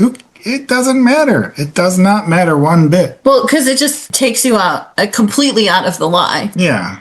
That's ultimately what's happening, is then you're just completely out of the lie and you're fully into Yahweh's presence. Yes. Yeah. And that, there's things that we don't know yet in our flesh aspect of us because we haven't tapped in that of what Ruach HaKodesh has given us inside of us, because we have the mind of Yeshua now. We just haven't tapped into all of it. Yeah. And when you're not in the flesh anymore, per se, the way we see it right now, then you will know all truth instantaneously. Yeah. To die is gain. And the only reason we stay is to live as Yeshua, is to help others see. We don't need to stay here. We can or we can't, but right. We're choosing now to spend this time here so we can help others find the way. Yeah, I'm going anywhere now that I know truth. I'm going anywhere. Nope, devil can't take me out. I'm going to kick him in the face. They can do to harm us. So they take away our food, Yahweh will provide. They take away our money, Yahweh will provide. They do something that supposedly kills you, well, Yahweh's going to take care of it. I'm here. Help others. That's it. So it sounds like, if I understand correctly, it's more just the truth of what's in the written word, the relationship with Yahweh, what Yeshua did, and all that sort of thing. Not so much the truth of what's going on behind the scenes of the enemy, right? Yeah, well, that's useless information. Who cares? Even though they're going to come out with, every day they're coming out with a new way to kill us. So why? Okay, so why does it matter? Yeah, so what would I say to those people that, as believers, they're believers, but they feel like they want to share the truth as well, and the truth they want to share is behind the scenes, what's going on with the enemy, so we can be prepared. That's the truth they're wanting to share. How do I say, hey, that's not the right truth to share? I mean, what do you... Yeah, I would tell them your focus should not be on this world. It should be on the kingdom of light, the realm of light. Your focus should be on the truth of what Yeshua has done for us and what Yahweh has declared to be true over our life. So if you would declare truth over the world that you see, you would start to see the truth. That's what I would tell them. Okay, I've told my dad the same thing. My dad was talking about, especially during the elections, about all these things that are bad with the world and how much better it would be to have a certain person as president and all these things, right? And I told him, I said, Dad, well, how about we stop declaring everything that's wrong and we start praying for our leaders the way the Bible tells us to pray for our leaders. Pray for them to come into truth with Yeshua. Pray for them to have an encounter with Yeshua. Pray for them to make Yeshua decisions in this realm. And then all the things that you're looking at would line up with Yeshua. When they got enough truth, it would line up. And if they weren't going to be the one that would line up with Yeshua, you pray, Yahweh, put someone in place that loves you. Put someone in place in our world that cares about you and will follow Yeshua. And you don't pick a candidate. You don't pick a person to be that king or that president or that congressman or woman or senator. Pick Yahweh and say, Yahweh, I want your person in charge. You establish my kings. You establish our footsteps. You establish our country. Let your will be done in this world and nothing else. To everything else be a lie. I want Yahweh's will done on this earth, and I'm going to declare truth on this orderly arrangement, how Yahweh said it was, and that's all I'm going to declare. And so So what if some would say, well, you got people that are wicked, and so therefore he might put a wicked leader? Yahweh is not going to put a wicked leader in front of your church or your country or your nation. Yahweh can't do evil. Do people have free will and can they make bad choices? Yes, absolutely. But Yahweh didn't do it. Yeah, right, We right. can't do it. If we get enough people that would come together and speak the truth would happen. Yeah, If you have one person speaking truth and 500 people speaking a lie, well, then people are going to line up their free will with the lie instead of the truth, because they won't believe the one person out of the 500. They'll believe the lie. Yeah. And then we'll end up with getting the lie because that's what they believed. yeah. Okay. Think about it. If you have 100 people that are following Yahweh, doing what Yahweh says, and one person that isn't, and they're the bad people, there's nothing they can do. But if you've got 100 people looking at what the bad person's doing, and one person doing what Yahweh's saying to do, you're not going to get the same results. It's always best to turn our eyes to Yahweh. He will direct our steps. He will tell us what to do. He will tell us when and where and what to do, and put people in place that can take out giants. Like David, like Gideon with 300 men. When you look at people, you talk to people and you listen to people, right? Most people are sheep and they'll jump on the bandwagon of the loudest voice. Okay, right. Yeah, that's what you mean. Yeah, and they watch the news and they don't study out truth, so they don't have any idea. And they definitely don't have, a lot of them don't have a relationship with Yeshua, so they're not going to have the Ruach HaKodesh speaking through them. So the truth, the message that we want to try to get out is not so much just the typical gospel message as much as it is more so that once you have accepted Yeshua and all of that, with that comes with the understanding of that he has completed everything and that you have the authority type of thing. Is that what I'm understanding? Is that the truth, the message you want to try to get out? Or how would you say it? I would say relationship and identity. That's what I would say. Yeah. Relationship and identity is because ultimately, if you know who Yeshua is, and you know your identity in Yeshua, everything else comes into alignment. Yep. And by understanding things, the written word better, by peeling away the veneer, the falsehood, then we have that relationship better understood. Yeah. Because you can understand truth better. Yeah, you'll have more truth. Yeah, and having more truth helps you to shake off the shackles of the strongholds, understanding what those strongholds are. For example, the example earlier, you won't get tricked into coming into agreement with a curse called a diagnosis. Because you have the truth that it is a hospitality temple to the god of Apollo. So once you have that truth, you know that anything that goes on in there is going to be bad for you. So you don't come into agreement with anything they say, or just stay out of them. I mean, statistics show that the people that live, the further away from the hospitals you live, your mortality is better. And so coming into those kind of truths, the relationship, then you understand things like that, right? Yes. It's a whole lot easier, right? Yeah, it's a whole lot easier. The spell casting is that you have to have faith and believe. So I have believed and had faith so hard and never saw a thing. But it wasn't until I had the truth that it was easy to believe, because I know the truth. So knowing the truth that the hospitality temple is a temple to Apollo, and they need your agreement to afflict you, and that's what a diagnosis is. It's another name for a curse. And in order to know that, that's having the knowledge of one of the... it's having truth. Yes. That's so you had to know that piece of the trick, one of those tricks of the enemy, which was in this case. Yes. So having these other truths helps you to understand some things so that you don't fall into those things, those other curses. Yes. Because once you know the truth, then it's easy to say, oh, well, I have to come into agreement with the curse for it to afflict me? Then no, I don't want that curse. That doesn't take any faith. That just takes truth. And by changing that small change in the word, we think we got to believe, we got to have faith. But no, you just got to know the truth. You're like, what? That's stupid. I'm not going to do something stupid because I know the truth. So you apply that to many other things, and it's so much easier. And that was the key to getting results for us, was knowing that we were using a spellcasting word and we had to believe something. I believed before this. I believed and believed and believed and had faith, and I could have tons of faith and still see nothing. But now that I know the truth, I'm like, oh, well, this is why this is happening. Well, let's just not do this, and then it won't happen. knowing like the truth for also like, for example, what the mark of the beast is what a lot of people are now trying to present that their version of the truth of what the mark of the beast is. Okay. You know what the mark of the beast is? Well, there's so many different things, but No, I'm going to tell you. I'm going to tell you what the mark of the beast is. Go ahead. It's believing a lie, because the mark of the beast is believing the devil over Yahweh. Being part It's of the that system, you simple. mean? It's that simple. So I It's think that simple. which translates into being part of this, believing that in the system, essentially, I think. Yeah, you believe Yeah, the you don't matrix have- is true. Yep, you don't have enough truth to stay away from things like that. And there, Yehoiakim, I will tell you, there is not one eschatology teaching out there that has ever taught the truth of Revelation.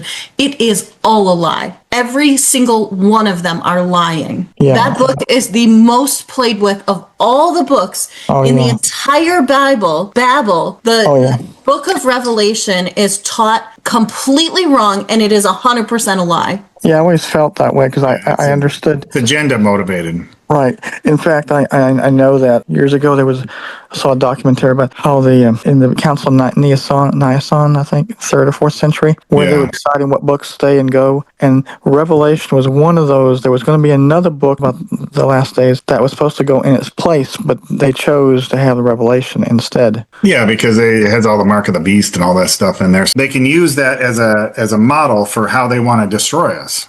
So the other one might be the right one to go study. Ultimately, it doesn't matter. Yeah. It really doesn't matter, because the truth is on the inside of us.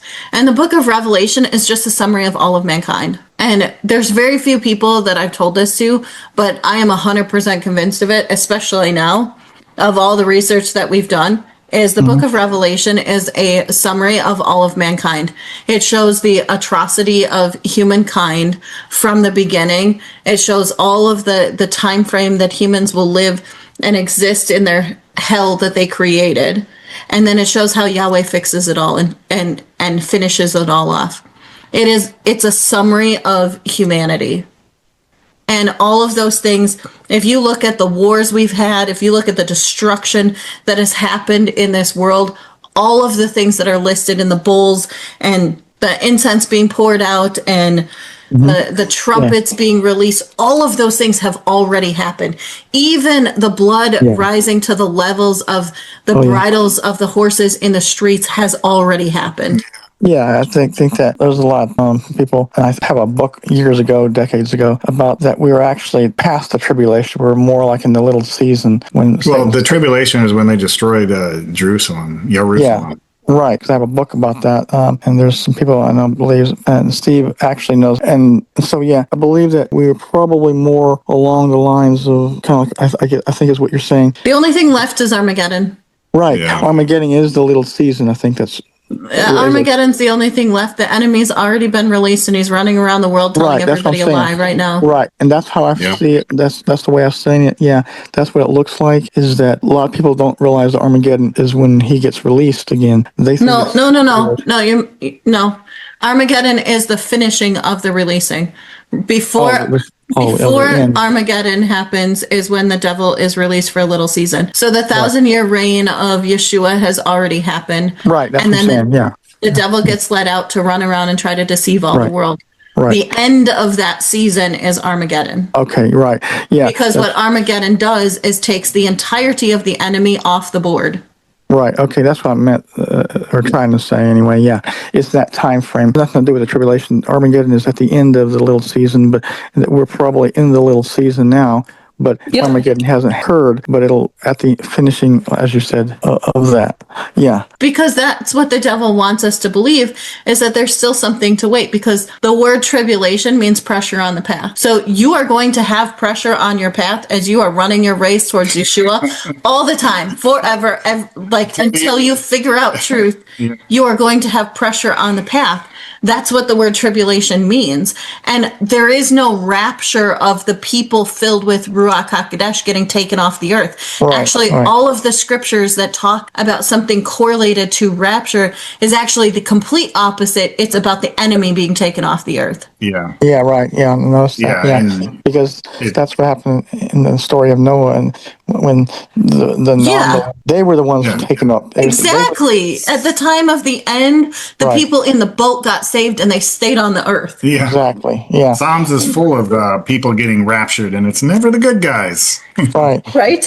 It's and so- always the Bad guys. Yeah. Yeah, and the rapture thing didn't occur until like the 1800s, or something. Yeah. Or the teaching of it, at least, anyway. Even the name they chose, rapture, goes back to rape. The etymology yeah. for rapture goes back to rape. So why would Yahweh be saying something about rapture? So Right. Well, and Steve- why would we get raptured or raptured and then go jump on some horses and come right back down? That's dumb. It's a witchcraft eschatology motivated to deceive us so that we are not ready for any battle or any pressure on the path, which pressure on the path is a lot less scary than tribulation. Tribulation sounds terrible, but when you figure out it's just pressure on the path, we're like, well, we see that all day long, every day. So why is that a problem? No, we have authority over these demons, just kick them out, Yeah. send them packing. Okay, yeah. So this is the truth that we need to have a better understanding to be able to share of how Yeah, exactly.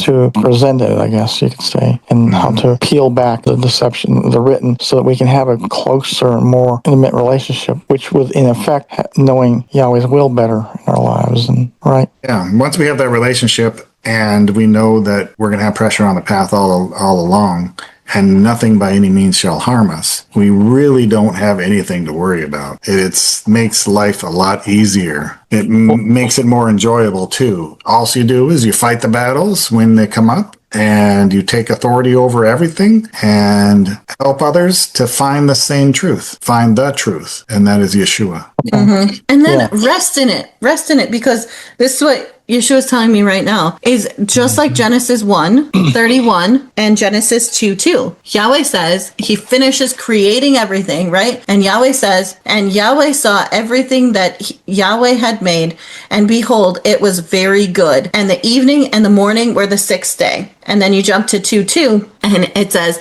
on the seventh day, Yahweh ended Yahweh's work that Yahweh had made, and Yahweh rested on the seventh day from all Yahweh's work which Yahweh had made. This is where we need to sit, is Yahweh finished it all.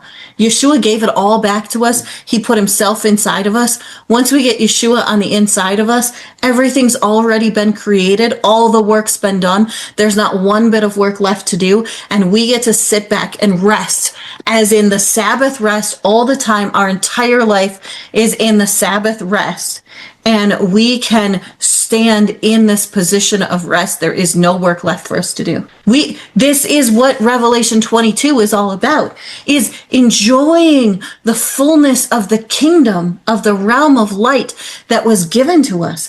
You can create anything you want. You can say anything you want. You can speak any way you want that is in alignment with the light, because you're in the light. You're already in the kingdom. The end was figured out before the beginning. And the two bookends of the entire book is Revelation and Genesis. And they're in there because Yahweh made sure that they would be in there, because they do line up with each other. The teachings are crappy and horrible, but when we get beyond the teachings and the lie of the enemy, we find out that the truth is sitting there in plain sight for us to see, that Yahweh set it all up. He knew the end from the beginning, and the end is just like the beginning. You get to rest in the fullness of Yeshua HaMashiach and enjoy your Sabbath. It is the time of the Jubilee. It is the time for the land to be restored, and Yahweh to feed you, and Yahweh to bring you water, and you don't have to plant a thing. You don't have to grow a thing. You just get to walk in the fullness of Yeshua in you in every moment of every day. And I am so excited. My whole body feels like it's on fire right now. It is so exciting, because I was just looking at my journal, and the second dream I had when I went to my daughter's, at the same time I had a dream that told me what was going to happen with my daughter. The second dream I had was this phone call. Really? It's exactly, it's lined up. We used the same examples. We did the same things. What we talked about that we preached on are exactly the same as what was in my dream. That's funny, because I was enjoying this call very much so, because of how the truth that is coming out. And at the end of my dream, my eyes were restored and I could see just fine. Wow. perfect, absolutely perfect. So our eyes are going to get And- restored? How exciting. So like that was the end Eyes of are the dream. restored. They already are. As we were talking, my eyes got restored in the dream, that I could see clearly as we were talking about the truth. And that's exactly what's happening right now, is we are talking about truth. We are seeing truth. We are seeing that we need to look at every situation from Yahweh's perspective. It is finished. We're in the Sabbath rest right now. We don't have to work at a thing. We don't have to try at a thing. We just say, thank you, Yahweh, for taking care of it. Yeah. Well, Thank you, Yeshua, that you already paid for this. Yes. You did this for us, and it is finished right now. we come into agreement that our eyes, perfect vision, so our Mm-hmm. minds can see. Right. Yeah. Right We now, do. We have. I am in agreement that we have perfect vision. Mm-hmm. Does everybody concur? I concur. I have perfect Yeah. vision. Yahweh already did. Yeah. Yeah. I Okay. agree. That I have perfect vision too. Awesome. We all Thank have you, perfect. Yahweh. Yep. Thank you, Yahweh, for restoring our eyes to Yes. perfection, restoring our bodies to perfection, and That's- giving us that Sabbath rest. It's what we just needed. We just needed truth. Mm-hmm. We just need the truth. Yep. And it's finished. It's done. It's already finished. We don't need anything else. Mm-hmm. We don't need to declare anything else. We don't need to say anything else. We don't need to pray a certain way or anything. We just need to rest. Yep. And look, we're about to go rest because it's midnight. Yeah. Right? Yes. It's like 1 o'clock in the morning, your time, right? Yep. We're about to go rest. We're going to go Yeah. sleep, and we're going to wake up tomorrow with the most perfect eyesight we could ever even imagine. Yep. That's right. I'm looking Yep. forward to it. Yeah. That's true. Yes. And here's another way I know that it's true, is because I had this exact same conversation, almost word for word, in Rwanda when the stigmatism demon got kicked out of my eyes. I had a dream that night and could see clearly. The dream showed me that I could see clearly. And Ruach HaKodesh said to me, quit looking through your own eyes and look through my eyes to the world. Same conversation, right? I got up the next morning and I couldn't see clearly. So I was like, well, what is going on, right? I didn't know demons could put a veil in front of your face. And I didn't know my brain had to come in agreement with this, right? Yep. So I thought maybe there was still something wrong with me. But I was like, okay, but I'm not wearing glasses today because Yeshua said I'm restored. So I didn't put my glasses on that day. I was teaching that day. And I went down to breakfast and I told my friends, I said, look, this is what Yeshua said. We have to look through Yeshua's eyes at the world. And he said it's done and it's finished. And we need to look at everything from Yeshua's eyes. And one of my friends said, how do I do that? And I said, I have no idea, but I'm going to try. Is this where you met David? Yannick. Yannick. Yeah. And so I went the entire day. I did not ever put glasses on. I did not put contacts in the entire day. And I was preaching. I was standing in front of the room preaching. And people were coming out of the crowd. Their face was like coming up to my face and I could see their face clearly. And they never moved. The physical people never moved. But I saw their faces like being brought to my face so I could see them. And I could see them perfectly clear. Every wrinkle, every spot, every smile, like everything. And I was like, this is the weirdest thing ever. I don't understand what's happening. I have no idea. But what I was seeing, besides the physical things, I was seeing their character. I was seeing how Yahweh made them and the perfection of them, the complete perfection of them. And I met one particular guy, and at lunchtime, he came up to me and was talking to me. And I was like, well, let's sit down and talk. We got to eat lunch. So let's sit and talk. And he was all like super shy. And he's like, but you're the teacher and you're going to sit with me and eat lunch? And I'm like, whatever, we're just humans, right? We're all the same. We're all the same humans. I'm just telling you what I know. And the whole time I was seeing the perfect human that Yahweh made in him. And the next day he came and he visited me at the center that we were at and spent like several hours with me. And I was telling him what Yeshua was telling me and ministering to him and prophesying over his life. And I was like, wow, that was like super cool. And the whole time there were just these things that were being highlighted of perfection. And I couldn't see anything around us at all. Like, I was like, yeah, I think there's some trees over there, but they look like giant green blobs. Like, I can't see it. But I was walking around. I was standing on this truth that I don't need glasses anymore. I don't need contacts anymore. I can see. Yeshua said my eyes were fixed. So had this great conversation with him. Then a day or two later, we were out in the city and I had put the contacts in because my eyes still hadn't adjusted and I didn't understand why. And because the why was I thought there was something still wrong. Not because there was anything wrong, but because I wasn't understanding what Yeshua said when he said, turn your eyes around and look at it from my perspective, right? I didn't get it. I did not understand it. And I knew that the stigmatism was a demon. I didn't yet know that nearsightedness was a demon. Which, duh, of course they're the same. All invented. Right? They're all invented in the 16th century, all these diseases, and later. Right. That, because they know the witchcraft. But I didn't know it yet. So my truth that I had was hindering my experience, right? We're out in the city and we went to go eat lunch and we're sitting at this table. There's a whole bunch of us. We're sitting at this table and this guy walks in and waves at us and says, hi. And I feel like I've never seen this guy before, ever. And I'm like, okay, so just some Rwandan. I wonder who knows him, right?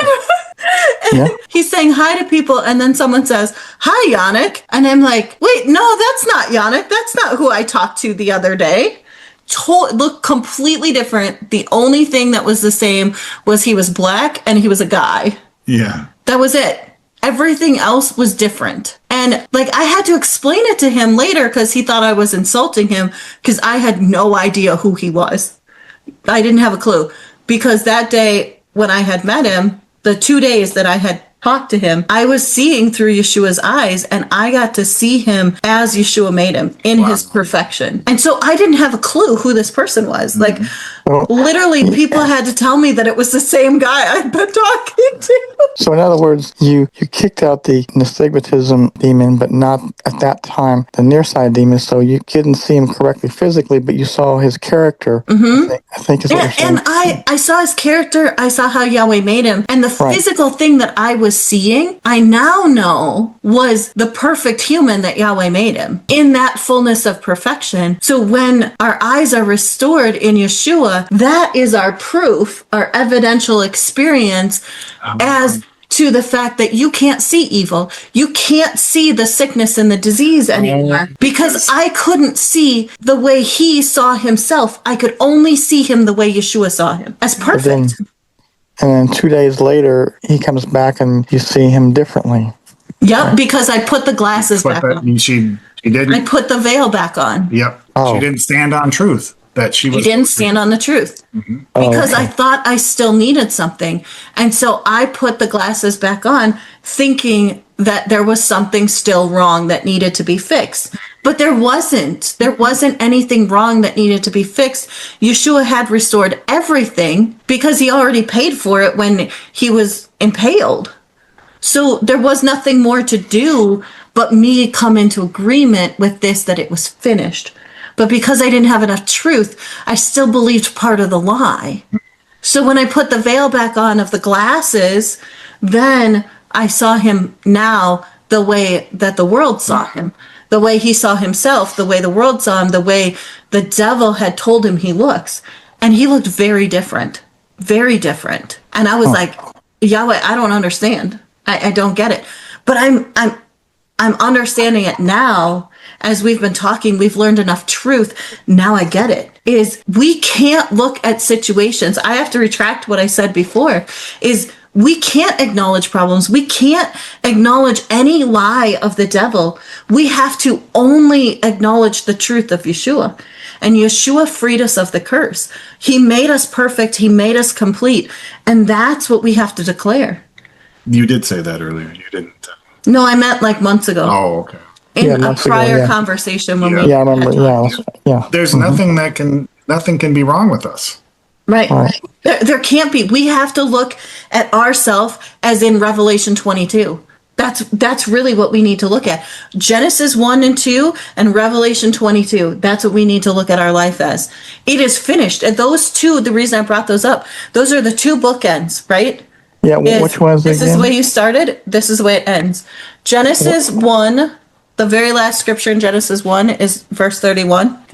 And Genesis 2:2, where Yahweh says he rested. Right, but the bookends. You were saying something about. I was going to ask you earlier about the Revelation. You said there's two bookends in Revelation. I think you said. No. I'm saying of the book, the two bookends are Genesis and Revelation. Oh, right. One's the beginning and one's the end. Yeah. Exactly. So, Where it starts is where it ends. Revelation 21.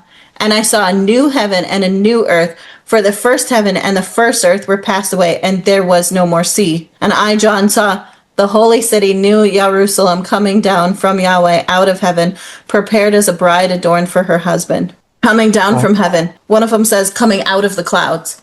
yeah, because So- it says he comes down. It doesn't say we go up. Exactly. He came down. And when did he come down? When he was a man, he came down.